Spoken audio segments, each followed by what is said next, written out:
Femme, c'est une histoire de femme. Ça ne veut pas dire qu'il n'y a pas d'hommes, mais les hommes dans ce livre appartiennent plutôt au passé des personnages et aussi à leur avenir. Ils représentent une souffrance ou un espoir. Dans l'histoire, au cœur même de l'histoire, il y a 3 femmes. Il y a Kamar, une migrante syrienne qui a traversé la mer avec sa fille. Il y a Assia, une cuisinière au chômage qui cherche un sens à sa vie. Et il y a Nébé, une vieille femme à la personnalité bien trempée, qui attend. Elle attend dans son osteria abandonnée en bord de route que quelque chose arrive. Femme, c'est un mot que j'ai envie aussi de relier au mot puissance. On parle beaucoup de la puissance des femmes et pour moi c'est très important dans cette histoire. Ce sont les femmes qui recousent ce qui a été déchiré, réparent ce qui a été arraché. Je ne veux pas dire que les hommes ne peuvent pas le faire.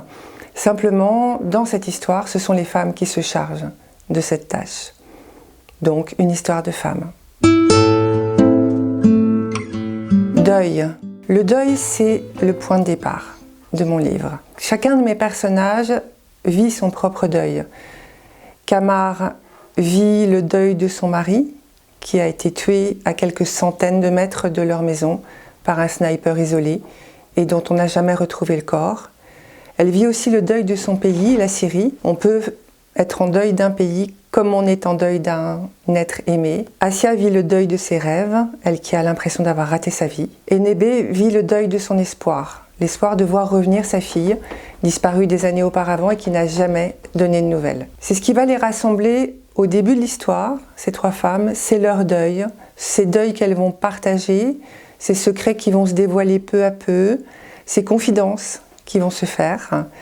Et cette tristesse qui, à être partagée, va devenir un peu moins lourde.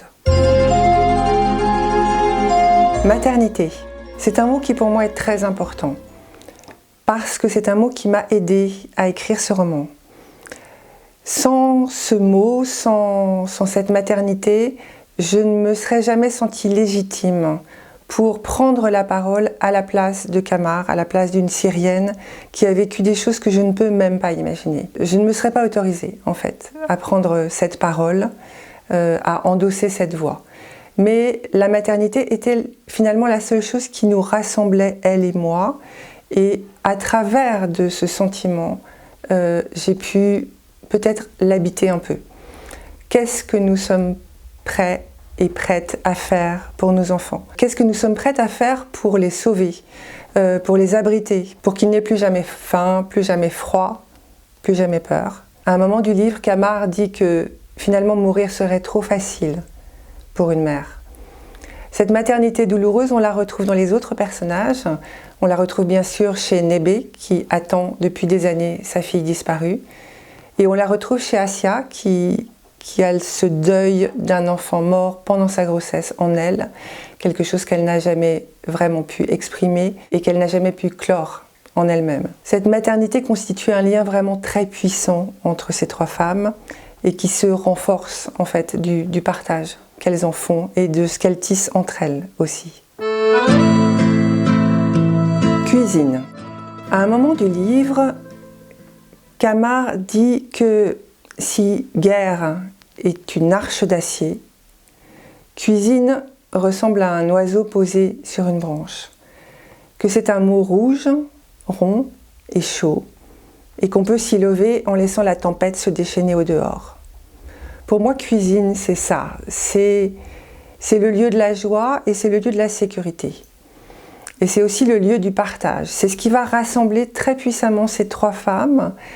C'est le partage des recettes, c'est le fait de faire la cuisine ensemble, c'est le fait de goûter ensemble les plats qu'elles ont préparés, d'échanger leurs tours de main, leurs idées, leurs images, leurs souvenirs à travers toutes ces recettes. Et aussi d'aller vers la gourmandise, d'aller vers le plaisir alors qu'elles sont parties du deuil.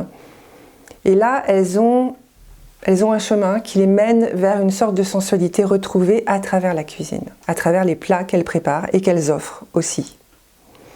Et puis la cuisine, c'est aussi ce qui permet à Kamar de tenir pendant son terrible voyage. Elle se récite mentalement les recettes de sa grand-mère et elle entend à son oreille la voix de sa grand-mère qui lui donne des instructions, qui lui dit « Voilà, mélange dans un bol le sel, la farine, le boulgour. N'oublie jamais de te mouiller les mains, ma fille. » Elle pense à sa tante qui lui dit de frotter la table du repas avec de la menthe. Et ce sont ces mots-là qui l'aident à tenir. Italie. L'Italie parce que c'est le pays de tous les miracles. L'Italie, c'est un pays où on trébuche sur de la beauté à chaque pas. L'Italie, c'est la dernière page du Hussard sur le toit de Giono, quand le personnage principal regarde les Alpes et se dit « Derrière, il y a l'Italie » et il se sent transporté de bonheur. L'Italie, c'est un pays qui peut nous transporter de bonheur. Et c'est en grande partie pour ça que j'ai eu envie de situer ce livre dans ce pays, de placer ces trois destins douloureux dans l'enveloppement et dans la douceur de ces paysages. Mais je ne voulais pas que ça se passe à Venise, ni à Florence, ni à Rome, ni dans n'importe quel lieu très très connu et très touristique.